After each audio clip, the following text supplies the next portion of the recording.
read at the beginning of this week's portion, Emor. Vayidaber Hashem al Moshe Emor el Kohanim.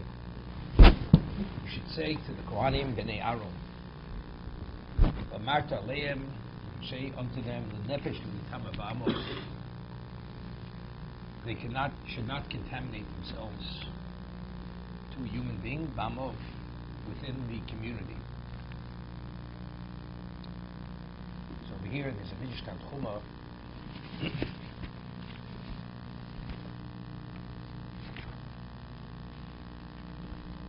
Midrash starts, Emor al Kohanim, Zeh she'omer HaKosuv, cites a verse in Tehillim, Imaros Hashem Amoros Tahoros. The statements of God are statements of purity.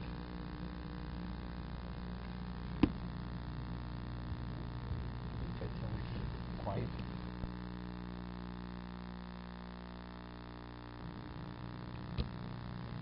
The statements of God are statements of purity. The sayings of Hashem are sayings of purity. Al kol masha HaKadosh Baruch Hu mazir Yisrael, all that God forewarns us, commands us, b'shvil kedushosam v'tarosam. It's because of our sanctity and our purity. Meaning the mitzvos that HaKadosh Baruch Hu gives us, it's not chas v'sholom just to burden us, but it's rather, it's to sanctify us and to purify us. We have different classifications of blessings of brachos.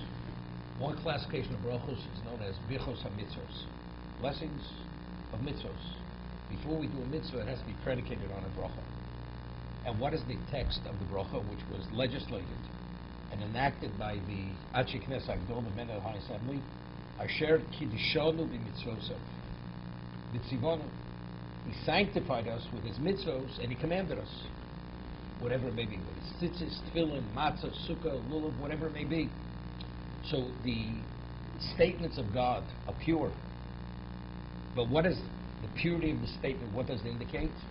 It indicates its effect. That the value of the statement, meaning of the commandment, is Mishul Kedushosam v'Tarosam Shel Yisrael. It's because of the sanctity and the purity of the Jew to sanctify us and to purify us.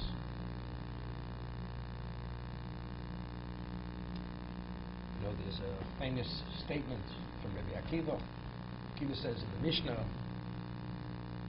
Ma mikvah b'taras atmeim, just as the Torah tells us that if a person is contaminated, spiritual contamination, when he immerses himself properly in the mikvah, he relieves himself of that spiritual contamination. Af HaKadosh Baruch Hu metar es Yisrael. HaKadosh Baruch Hu, God Himself, purifies us. What does it mean God purifies us?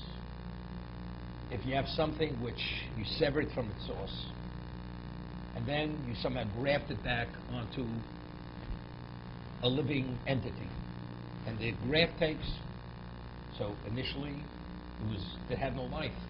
But when you reconnect it to the source, it becomes alive. What is God's essence? God's essence is pure and holy. So if the Jew himself is able to connect and attach himself to God, what are you attaching yourself to? The source of everything. The source of purity and the source of holiness. That's what you... But how do we attach ourselves? What is the grafting process? We have to create a likeness. We have to be pure, we have to be holy. If we're lacking in the holiness and the purity, we can't connect. You have to be dovik. You have to attach yourself. You have to cleave. So what is the value of the mitzvos? The tahoros. What is the meaning of tahoros? God gave us, He forewarned us, He commanded us in the commandments for the sake of their sanctity, Kedushasan, the Tarosan. Therefore, having Imoras Hashem, Amoros Toros. Therefore, the statements of God are statements of purity, because that is the objective, that is the effect of the Jew doing the mitzvahs, doing God's will. In Parshas Kedoshim, which we weren't able to have the class, it's interesting. There's a mitzvah say, there's a positive commandment of Kedoshim to you. You should be holy. So there's a question, what exactly is the Torah referring to? So Rashi cites the Chazal, the Midrash. You should separate yourself from forbidden relationships, sexual relationships, incestuous relationships. But the Ramban goes to explain, Kaddish is atzmecha b'mutara. You should sanctify yourself in areas which are permitted to you. Meaning, do not engage or indulge in material on an excessive level, only to a minimal level. And the more we wean ourselves from material, we become more spiritual. And the more spiritual we become, the more relevance we have to God. Because God, what does it say? Kadoshim tiyu ki kodesh ani Hashem Elokeichem. You should be kadosh. You should wean yourself from the material, from the physical, from desire, from excess. Of course, there's a minimum. You have to maintain yourself. Sleep, eating, relaxation, whatever it may be, but at a minimal level. Anything which is beyond the minimal, that's called you're engaging in the material. It's not necessity. If it's not necessity, this creates a barrier, an interference with God Himself. Kadoshim tiyu ki kodesh ani Hashem Elokeichem. You should wean yourself from what's permitted, because to have the relationship with me, which my essence is kadosh, is removed from the material. You must assume a posture, a profile, a persona of being not physical, as least physical as possible. This is the concept. Then we could have a relationship. Kedoshim tiyu ki kodeshim ani Hashem Elokeichem. Now it's interesting. We know the Torah is not redundant. Not redundant. Sometimes the Torah will repeat a negative commandment, as the Emor tells us that if you violate that area of prohibition, you're in violation of multiple negative commandments. So that's not called redundancy. But we find seemingly in this portion, the Torah is repeating itself. But of course, the Torah is not repeating itself. The Torah begins, Davro ka das Yisrael v'amartlem kadoshim tiyu. You should tell them all. And this is in the context of Hakil. All men, women, and children are here. So Rashi cites Chazal because most laws of the Torah are contingent on this principle. Because how does a person have a sense of clarity? When is a person less conflicted? If you have less self-interest. When do you have less self-interest? If you're less physical. The more physical you are, the more you need, the greater is your need. So, since Rov Gufei Torah, the majority of the principles of the Torah are based upon this, therefore it had to be said in a setting of all Jews, men, women, and children. Okay, that's the beginning. At the end of Kedoshim, the Torah tells us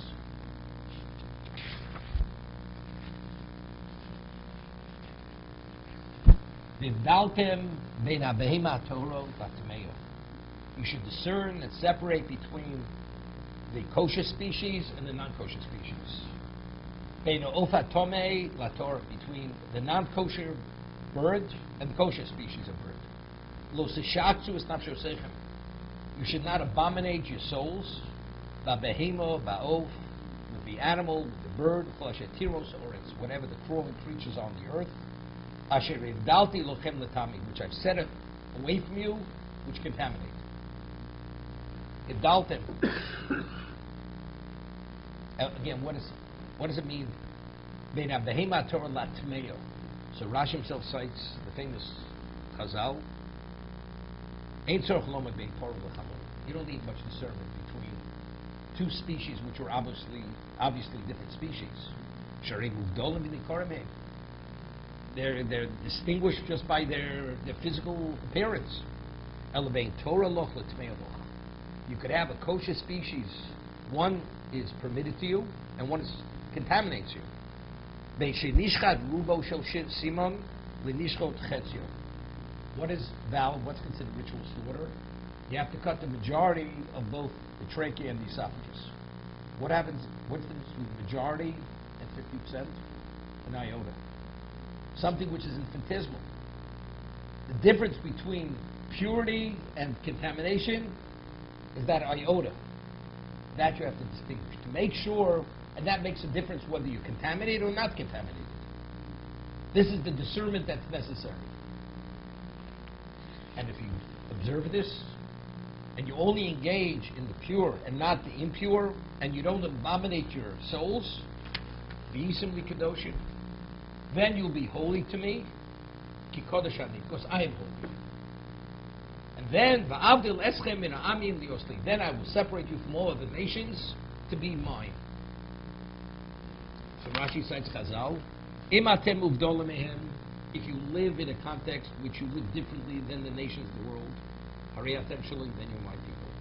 Bim lav, but if you live as the nations of the world, and you abominate yourselves, harei atem shalim, that's a tavirot. Then you're in the other camp. You become his chattels of the enemy, the arch enemies of the Jewish people. Rabbi Lozer ben Azariah Omer, minayin shelo yomer odom nafshi kotza b'basar chazir. A person shouldn't say that I am disgusted with pork. I cannot tolerate it. That's why I don't eat it. But rather, yevshi lubosh kalayim, the combination of wool and linen, it's intolerable. Avol yom efshi, no. A person should say, of course, it's acceptable. Uma eseh, but what can I do? Avi shebishma goes olai. It's been decreed by my Father in heaven, but I'm not permitted. Doesn't mean a person shouldn't be repulsed by non-kosher. But why is the non-Jew not repulsed by non-kosher and the Jew is? Because we observe dietary laws, therefore we're repulsed. But why do we observe dietary laws? Because we're repulsed? No, it starts with dietary laws. We do mashagozar avinu shebashamayim. What God decreed, we accept. Now that we're separated from it, it repulses us. But it's not because it's unacceptable, because of its makeup, what it is. And then, v'abdil eschem and amil liosli, shtei havdolaschem mehem lishmi. When you behave differently than the nation of the world, it should be for my sake, because you're my people. Not because of your own interests. I don't eat pork because it causes trichinosis, as they used to say. It's a incurable type of parasite. Comes in and you can't get rid of it. It has nothing to do with this. It's healthier. It has nothing to do with health. It was Gozo Avinu Shebashamayim. Just brings out this point, which I once mentioned in the Chafetz Chaim. He explains, Mishnah tells us in Pirkei Avos, Schar B'Hayal Maleko. There's no reward in this world. But yet the Torah tells us that God is Mishal Misono Alponav Lavido. God pays off the evil in this world to send them into the oblivion. That they receive all their reward in this world, so when they die, there's nothing left for the world to come. But if the world is not long enough, and there's not enough good in this world to reward a person for the mitzvah he does, so how do you ever pay a person off in this world? How could you compensate him for what he deserves? That's the question he asks. He says something phenomenal and it really resonates with right now what Chazal tell us. So he explains it with emotion, with an allegory.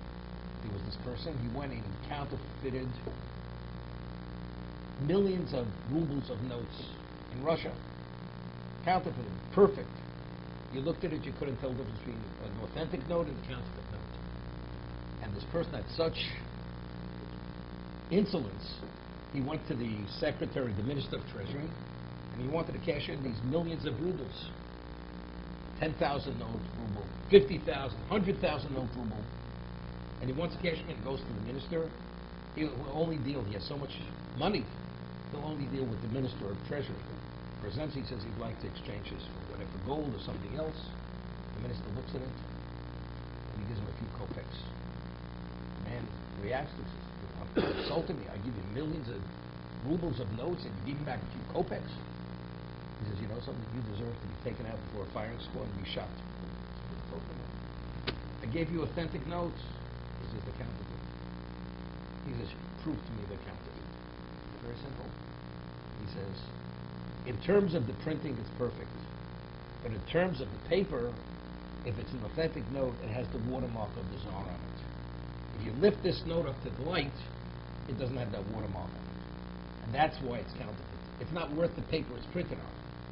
Therefore, if you're smart, leave now, otherwise you're going to be taken out and be killed.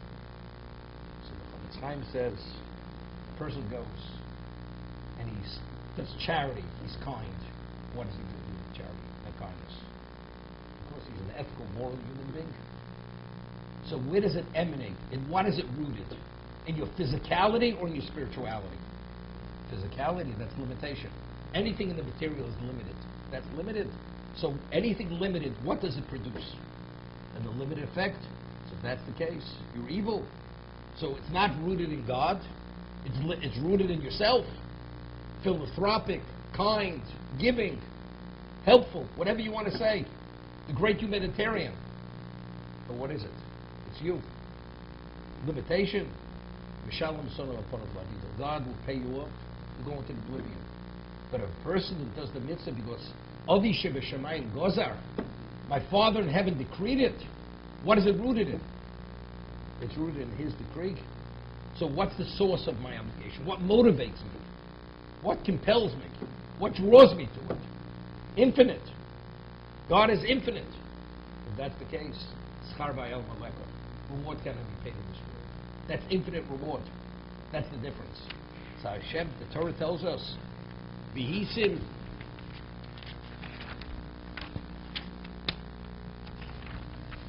V'avdil eschem min amin lios li, that if you do it because Ma'aseh v'avisham gozu alai v'avdil eschem li min amin lios sheti havdaloschem mehem lishmi, you should do it for my sake.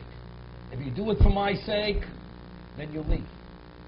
Then you're in my camp. That's infinite. That's Schar Ba'el Maleka. Regardless of how much reward you receive in this world, you cannot deplete the account. Never deplete it. But if Chas v'Sholom, you do it, you have your own agenda, then you're in the other camp.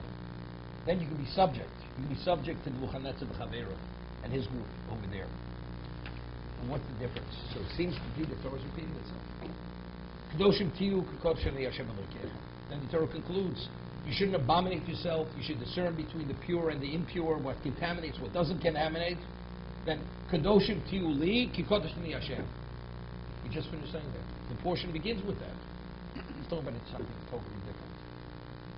To have a relation with God is a baseline that a Jew has to behave within a certain context. Eat kosher. Believe in God.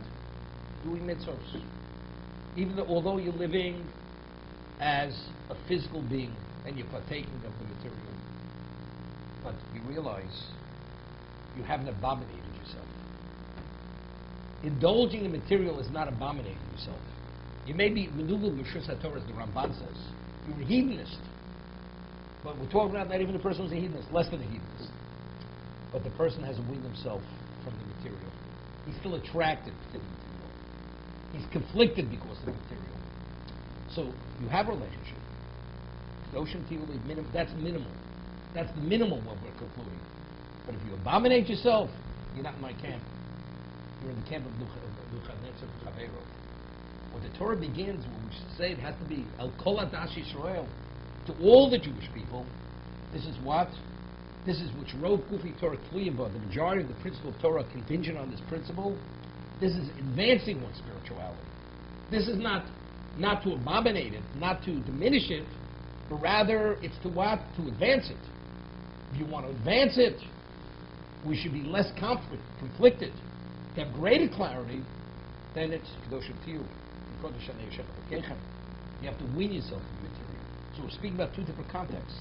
The first opening statement is more advanced. You want to advance yourself spiritually, holiness, sanctification, purity, you have to remove yourself from the material. When we speak about over here, the Kohen is the most special Jew. Shevet Levi is the most special tribe because they were not tainted with the idolatry of Sinai, with the Chet Egel over there. But the Kohen is the ultimate. Hashem says, I don't even want you to expose yourself to contamination, any level of contamination.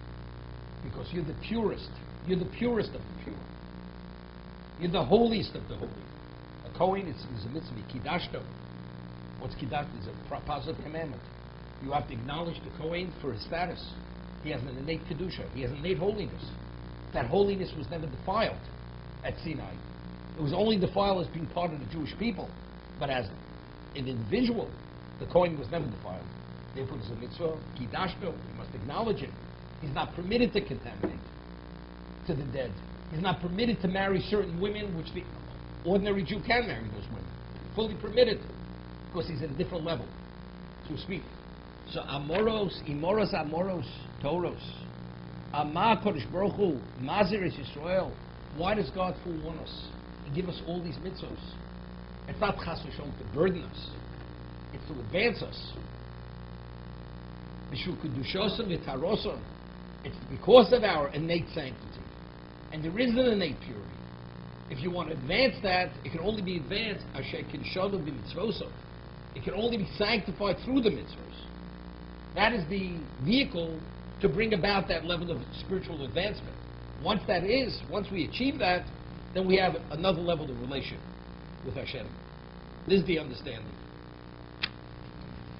Mentioned at the beginning of Tazria, it speaks about various lesions, different intensity of color on the lesions. The Torah says, Odom kia ba'or b'soro seis osapachas. A person has on the skin of his flesh seis osapachas, different levels of white lesions. You should say Odom kia ba'or. What's ba'or b'soro? The skin of his flesh. Odom kia b'soro. So the Orach HaKodesh says, V'omro kiyeh ba'or b'sor. Why did the Torah use the term or the skin of his flesh? Modia kosesh ein tumas soras bishi Israeli elu v'or b'sor v'lo b'bifnim. It's only something which is superficial. It's only skin deep. It's the skin of his flesh. Because what is the essence of the Jew? The essence of the Jew is holy.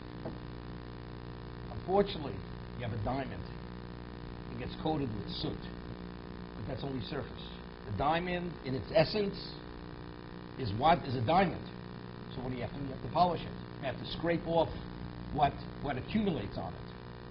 And you may have to use force to remove that grime.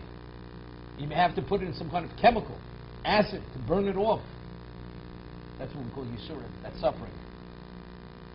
That's atonement. That's part of the purification process. That's called rehabilitation. The Jew is only orbisoro. Ki akum, because the non-Jew, these words are Orach HaKodesh, Bechinas nafsham atzmon, hi bechinas hatzoras omino. He says the essence of the non-Jew, it's bechinas hatzoras. It has to do with that level of impurity. The essence is impure. Essence. The Lord tells us in Shabbos, originally, not only did Adam and Eve, Adam and Chava, eat of the tree of knowledge, it says, Bo nochash al Chavo, he actually came upon her, Vitu bo zuama. He actually cohabitated with her. And he infused her, he injected within her pollution, a level of impurity, and that totally abominated all mankind. We became addicted to evil. So it was a combination, Eitz Hadas, Tov V'Ra, and also the Nochosh. That's called Zuab. A person, God forbid, takes this substance, drugs, you begin craving, you don't have full control over yourself. It's literally an uphill battle, which is, most times, people lose the battle. That's how contentious that battle is. That's how difficult it is. What happened at Sinai? We came to Sinai, it says, Poskuzu Mosa. That impurity was vaporized. Because of our exposure to the intense level of Shekhinah, divine presence, was vaporized. We still have a Yetzirah. We had an evil inclination to a degree, but that craving for evil, which was overwhelming, we no longer have it. It was actually purged from us. So if it's purged, so what does a person say? We have blind spots. We have lapses of clarity. During that lapse, it happens. It says, the Gemara says, regarding, God forbid, an adulteress, it says, Isha kisiste. She's called a sota. we know in Hebrew, the samach and the sin are interchangeable. So it depends where you put the dot, if it's pronounced as a shin, an sh, or an s. Ein adam chote el im kei nichnas v'ruach shtus. Person only sins when it's a temporary insanity. A spirit of insanity enters into the person. For a Jew, it's only a moment of insanity. A Jew has levels of clarity, but we have blind spots. We have lapses of clarity. During those lapses, we're overtaken by the non-Jew because it was never poskus u'mosen. He never lost that impurity. Therefore, it's his essence. His essence is that. This is the Orach Chaim HaKodesh. So by the Jew, it's Or B'Soro. There's famous words from the Maharal of Prague. Fine. Torah tells us that if a non-Jew wants to bring sacrifice, they said maybe she can bring, because it's ish ish. Ish ish ki yakri. What is the Torah reiterating? Ish ki yakri. A man who brings his sacrifice. So the Gemara tells us, the Talmud tells us, the other comes to say that even if a non-Jew wants to bring a sacrifice, an offering to the Beis Hamikdash in the temple, he can bring, and they accept it. But what is his korban? What is the nature of his korban? Only a burnt offering. The concept of an offering, which is an atonement, to rehabilitate his spirituality, the non-Jew has no relevance to that korban. Only the Jew brings a sin offering, a guilt offering, other shlomim. Also, Ola is a burnt offering. The Kohanim don't consume the offering. There's no human consumption. Only the Mizbeach, the altar, is burnt, it's consumed. The Gemara tells us, what is the value of the Kohen eating his portion? The sin offering, the guilt offering, only the Kohen. Only the male Kohen is qualified to eat this. A peace offering, a thanks offering, even the non-Kohen eats part of it. The Kohen has his portion. Why? So the Gemara tells us, based on the verse in the Torah, Kohanim ochlim u'balim bolim miskapim. The Kohen consumes it, and the one who brings the korban, the sacrifice, is atoned. So the eating of the korban is part of the atonement process. But the whole concept of eating atonement has no relevance to the non-Jew. So Maharal explains it this way. It's similar to what the Orach Chaim HaKodesh is saying. The non-Jew, it's Or B'Soro. If the person has a flesh wound, it's superficial. You recover. But if a person is wounded in a primary organ, it's what? It's fatal. You don't recover from that. It's nearly impossible to recover. It's literally, the person has been wounded, it's fatal. The Jew whose essence is pure, because it was poskazu mosa, because it was vaporized. So why does the Jew? It does the wrong, the transgression, the infraction doesn't emanate from his essence. It's not our essence. So therefore, the consequence of the action only affects us superficially. But what about if it's indication of who you are? I am this. This is an expression of my being. That means this is terminal. If it already reached a point that your essence is expressing itself in such a manner, it's terminal. It's beyond recovery. You cannot recover. One can't bring the korban for that. Therefore, when the person dies, he'll be told that God will be able to work it out with the person. But the Jew is able to bring the korban.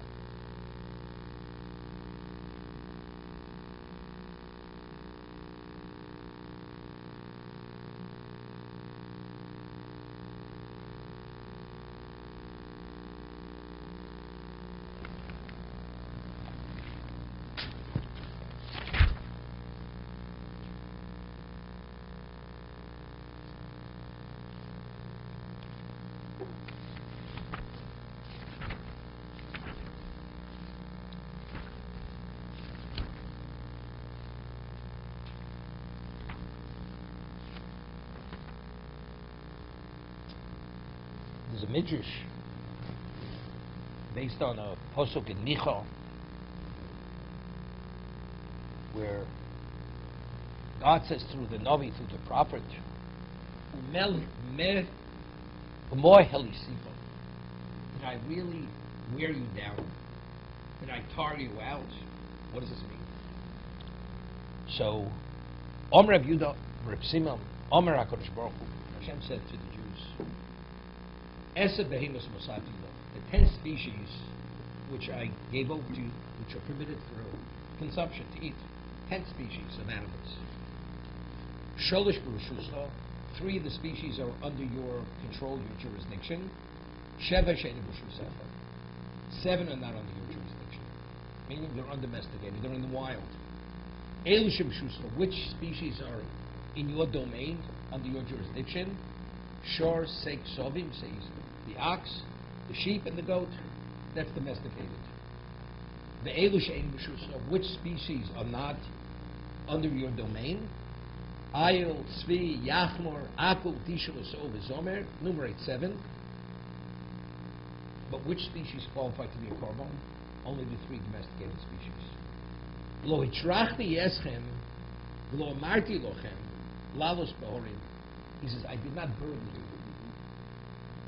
and tell you to go climb mountains, u'lesiageh basodos, and become exhausted and weary and fatigued, searching out these other species.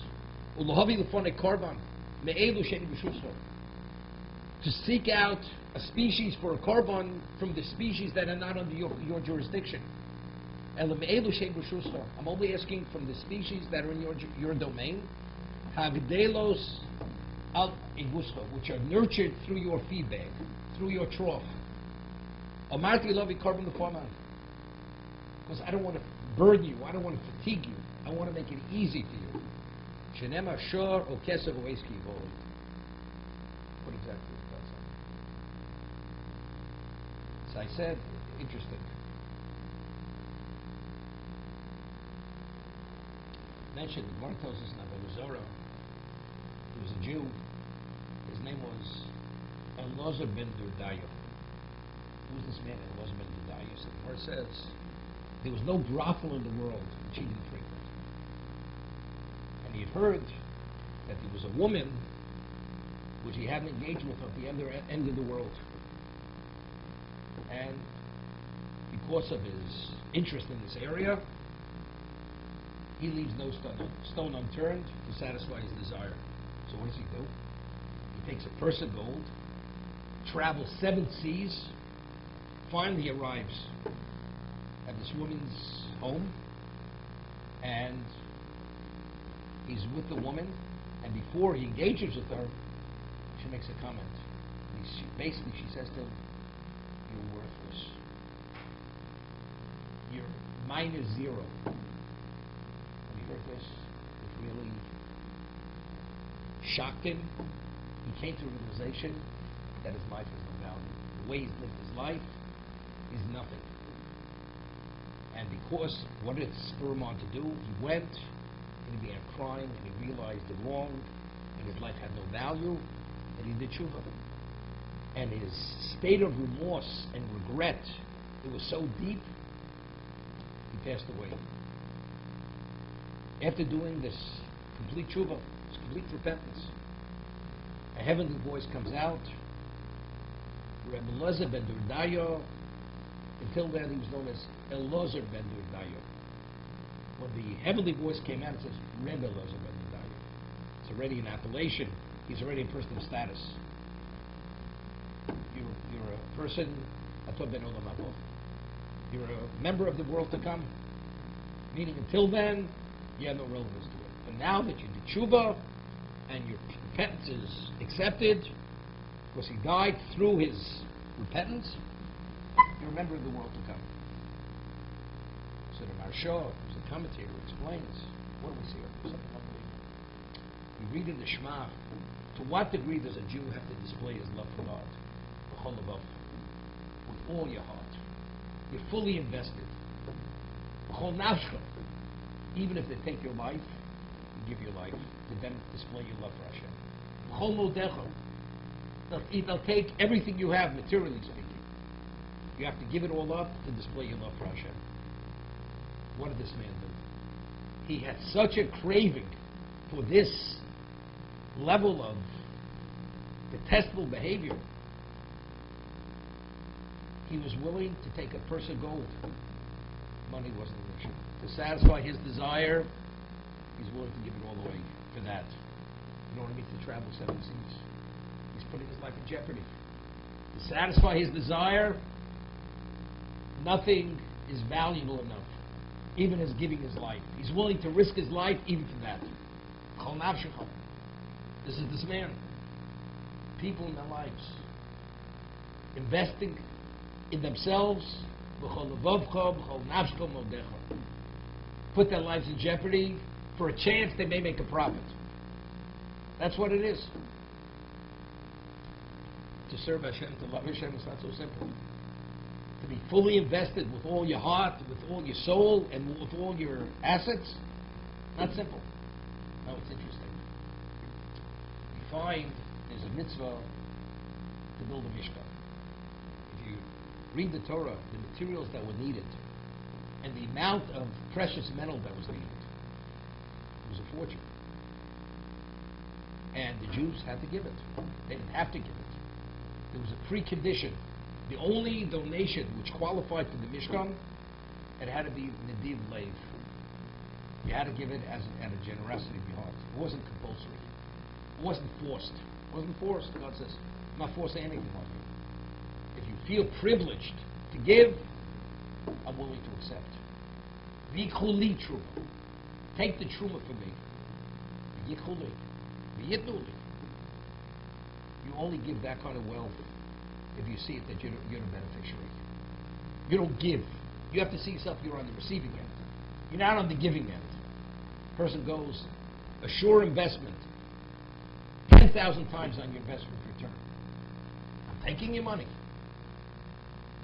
I'm not taking your money. By giving me, you're taking. Because you can have, and guaranteed. The equally true. When you give me, you're taking. But it's hard to understand. Firstly, when the Jews left Egypt, it says there were 3 junctures they became wealthy. At the time of the Makah Dam, the plague of blood, the Egyptians for a week had no water. The Jews had water. So how did the Egyptian have water? You can't live without water. They had to purchase the water from the Jew. Any water they purchased remained water. If they didn't purchase it, it was blood. So that was the first juncture where the Jews became very wealthy, although they were slaves. Next juncture, Hashem says, before you leave, you have to borrow the valuable personal effects from the Egyptians, and they lent it to them. And the Gemara says, the Midrash says, that when the Jews left Egypt, no Jew left less than 40 pack animals, laden with the wealth of Egypt. What kind of wealth was this? This is not to be understood, the level of wealth. Then they come to the sea, and the chariot corps that pursued the Jews was bedecked with jewels and gold and everything precious, and the sea cast them out on the seashore. And the Chazal tell us that Gedola Bizas Hayam, Bizas Mitzrayim, the spoils of the sea were greater than Egypt. Much greater. So now Hashem says, I want you to build me a Mishkan, which is an infinitesimal percent of the wealth you have. Nobody could delude himself here for a minute that the wealth is attributed to your own success. This is a gift of God. From A to Z. And Hashem says, I want to tell you something. The only donation which qualifies, you have to give it out of the generosity of your heart. This is something God has to say to them. You have to give it out of the generosity. I've just given you a diamond-studded crown with endless crowns that if you live 10,000 years, you wouldn't use up what I've given you. And I have to say to you, but I will only accept it if you give the generosity of your heart. After being such a beneficiary, would anybody give it in any other way? So it's totally superfluous. The answer is it's not so simple. As a human being, once you have it, you don't part with it so easily. So God has to set a precondition. The Mishkan is only a valid contribution if you see it that you're taking, not giving. It has to be the div levo, the div leiv. You have to give out of the generosity of your heart. And if it's not that, I have to force you. Sometimes, regardless of what I've given you and how much you have, unless I twist your arm, you're not giving it. Hashem says, I'm not interested. You have to appreciate its value. And if not, it's not acceptable. Would you matter what this is? You can't in any way delude yourself for a moment. I've created this wealth. It's a gift of Hashem. Still, once you have it, it's yours. Emor tells us in Megillah, we read about the covenant between the parts. The first Bein Sorim, Avraham Avinu says, Hashem says, you'll have children, you'll be a nation, you'll have this, you'll have everything. So Avraham Avinu says to Hashem, you created the world, there was a great flood. People sinned, you destroyed them. I'll have children, we'll be a nation, they'll sin, you'll destroy them. You'll destroy them like you destroyed the previous civilizations. So what do I have? He says you have nothing to worry about. Take this species or that species, and each one of these species alludes to the korbanos, to the sacrifices in the future. Your children will bring sacrifices, they will be atoned. And because they have an avenue of atonement, of kapara, they will not be destroyed. This is what Hashem says. If Avraham, you have nothing to worry about. Nothing to worry about. The future is guaranteed. Of course, they have a rehabilitation process. It's called sacrifices. Okay? So Avraham is satisfied. Okay? So now you understand that your existence, to exist or not to exist, is dependent whether you bring korbanos or not. Now Hashem presents, what species qualify? God says, I will not beleaguer you. I will not burden you. It's only the species where you just have to walk out your door, into your barn, into your corral, take the sheep, the goat, into your pasture, which is under your control. Nothing more than that. Because I don't want to, did you understand? But this is live or die. This is survival. You understand? This is what Hashem is saying. Because that is the nature of a person. Because what happens if they don't take advantage? They don't appreciate it. It's too difficult. Go to a minion. Got to try and walk 3 blocks. It's 20 degrees outside. But it's Shabbos morning. Shabbos and Baruchim. It's this, it's that. Person that thinks you mean yourself, he doesn't do the mitzvah so quickly. Hashem says, I'm making it easy for you. It's the species that's under your jurisdiction. It's under your control. You've raised it. I'm not asking you to climb mountains. I'm not asking you to go out in the wild. Therefore, it's limited to this, to communicate this to you. I'm not here to burden you. This is for you, it's not for me. Same idea. The yikhu. You're the beneficiaries. You're the recipients. You're giving me nothing. I'm giving you opportunity to be meritorious. That's what I'm giving you. That's what's being communicated over here.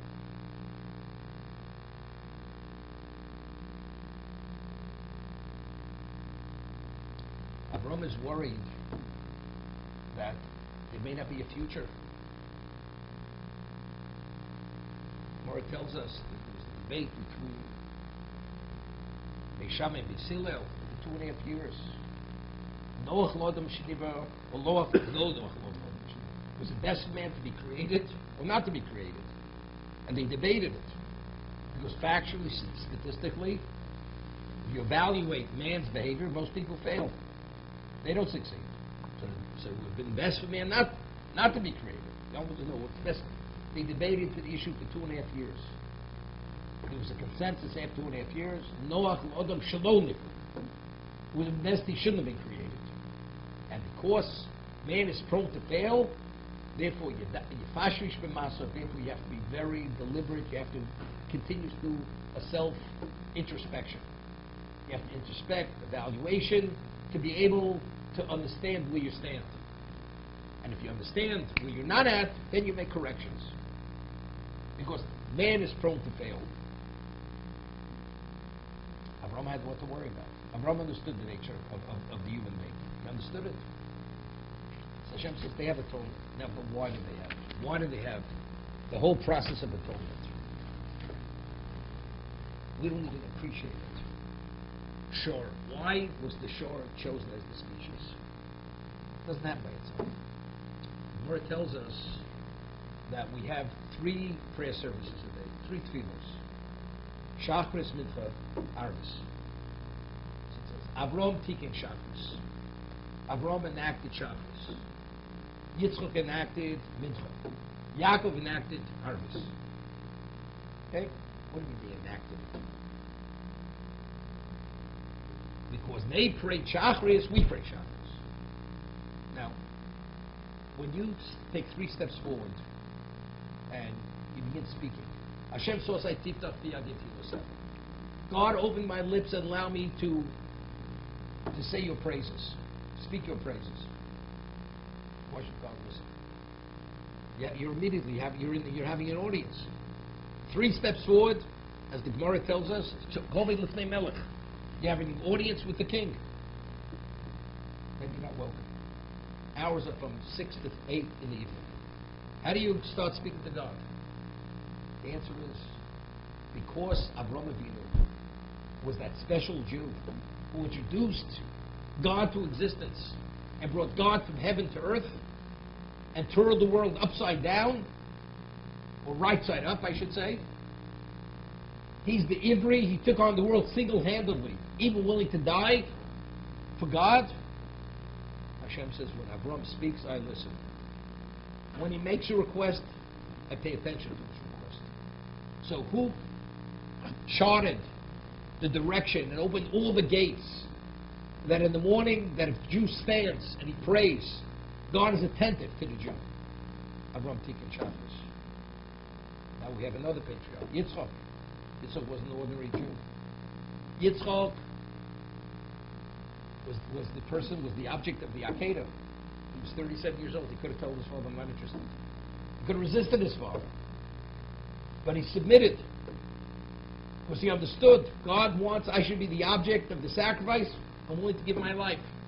He asked his father to bind him, that God forbid, if he should flinch, he may hit his father, he'll become invalidated, with blemish, whatever it may be. This is Yitzchak. Tikkun Mincha. He prayed Mincha. Mincha time, all the gates are open. In whose merit? Merit of Yitzchak. Arvis, evening. Evening is the most difficult time. As the nether forces, that's the domain of the nether forces. But Yaakov is Ishtam Yoshiv Ohovim. Yaakov was the greatest of the patriarchs. He's the Mufresh of Avos. He was the most perfect of the patriarchs. Yaakov Ishtam Yoshiv Ohovim. Ner mitzvah Torah or. When you have Torah or, there's no such thing as night. Pierces all darkness. This is Harbe or Docher Harbe Choshech. It's not mad or a slight amount of light pushes away an enormous amount of darkness. This is daylight, middle of nighttime. He did. He charted that course. All the gates are open for the Jew. That when he prays, Hashem is attentive. This is Avram Tikkun, Shachris, Yitzchak Mincha, Yaakov Arvis. When you bring an ox, why does this species, if a person would bring a deer as a korban, it's not valid. It accomplishes nothing. Not only does it accomplish nothing, it's a sin. You're not bringing the proper species. How do you bring such a species in the Beis HaMikdash? You have to bring the ox. But why does the ox? Why does it somehow activate all that's necessary to bring about spiritual rehabilitation to the person and to activate the forces which are forces of bracha? Shor b'schus Avram. In Avram's marriage, Shenemar v'la'boker rotz Avram. When he hosted the 3 angels, it says he ran towards the boker, the cattle. Vayikach ben boker rach v'tov yited el anar v'imar l'asusa. So the reason why the ox activates the midas harachmin, atonement is korban l'Hashem, is only within the context of rachmin. So when Avram was worried, Hashem says no problem, but you have enough merit. When they will bring sacrifices, they'll be atoned. You have nothing to worry about. So why do we have this vehicle of atonement? This is the merit of Avram Avinu. That's sure. Keseh b'schus Yitzchak. Shenemar v'yisa Avram es eino v'yar hinei ayil achar neches b'schach b'smach. Was caught in the thicket. The ram was caught in the thicket. Vayikach Avram. So, what actualized the value of the Akedah, the ram, in the place of Yitzchak? So the ram is Yitzchak. The sheep is Yitzchak. Therefore, the sheep is B'schus Yitzchak. If Yitzchak would have been agreeable to go to the Akedah, the whole context wouldn't have ever come about. Eis B'schus Yaakov, the goat. Yaakov. Shnei Lechno El Atzov Kachti B'Sham Shnei B'Zuvayizim. The goat. It's interesting. The goat is Yaakov. What is the greatest atonement we have? In Kippur, it says the Kohen Gadol, the high priest, will take Shnei Sirim. Eis is the seer, soyim. 2 goats. Echad Lashem, Echad Lazozim. The goat that was thrown down the mountainside. It atones. All the sins of Klal Yisrael, the Jewish people, were on this goat. And miraculously, the crimson cloth would turn white if we were meritorious. But why does it have such force? To literally, we unload all the impurity of Klal Yisrael through that goat. This is B'schus Yaakov. Because his mother said to him, Lechna Latzov Kachtim Shom Shnei Goyizim. Take those 2 goats. This is when she made the delicacies for Yitzchak to receive the bracha. So Yaakov became a Klal Yisrael through those goats, because of those goats. That was the vehicle. What gives meaning to existence? Without Yaakov, there wouldn't be Jewish people. He fathered the Shiftei Kol, 12 nations. Initially, he was concerned. He says, my father will touch me, I'm not a hairy person. So he says, his mother says, you have nothing to worry about. Your curse should be upon me. Meaning, she was a prophetess, Rivki Imenu, you have nothing to worry about. But Yaakov accepted it. He went and took the goats, and he had the goat skins put on his chest, on his arms. And he was embraced, kissed by his father, and he received the brachos. So, Shnei Sirim, Echad Lashem, Echad Lazozim. The whole atonement, without Yom Kippur, we might as well give up. Could you imagine? A lifetime of baggage. We arrive after 120 years, you can imagine. Never unloaded. We have a Yom Kippur. We have the Avodah on Yom Kippur. Although we don't have the Beis HaMikdash. We're waiting for the 3rd Binyan Beis HaMikdash. But we do the Avodah. The Shalom Purim was saying, by going and saying the Psukim, and reenacting the Avodah, Hashem says, we pay the oxen with our lips. When we say the portion of Chatos, it's as if we brought the sin offering. When we say the portion of Avodah Yom Kippurim, the service of Yom Kippur, it's as if we did the service. So every year we also unload. Could you imagine without a Yom Kippur? To be laden with a lifetime's worth of sin, chas v'sholom. Tshuva is not enough. You need the various sacrifices to assist, to relieve ourselves, to bring Lefnei Hashem to Torah, that we should be purified before Hashem.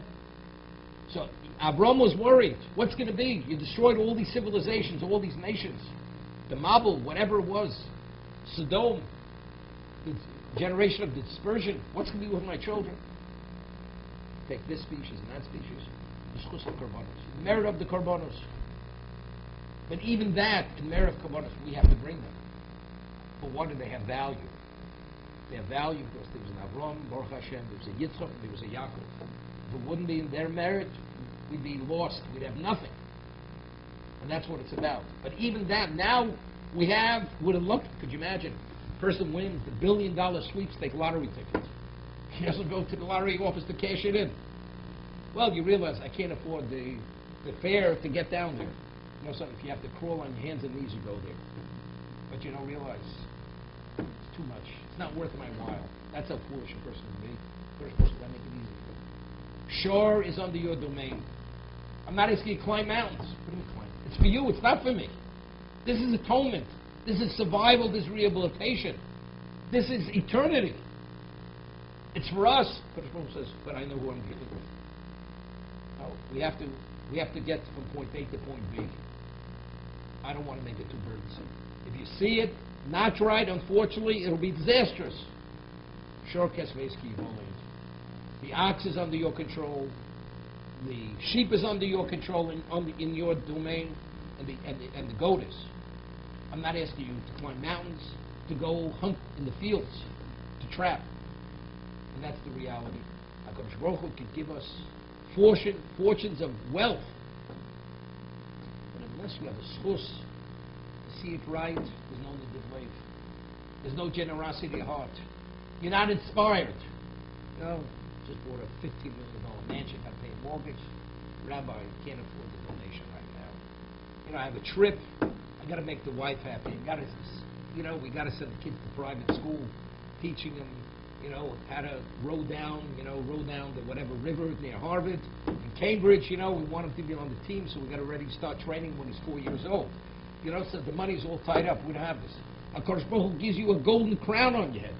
Where are you going with it? You have to understand it. If you don't understand it, you can have everything in the world and you have nothing. So it's a bracha, you need a privilege, you need a schus to be able to see it correctly. And Hashem tries to make it easy for us. But as easy it may be, if you have the schus, it's easier. If you don't have the schus, it's literally overwhelming. It's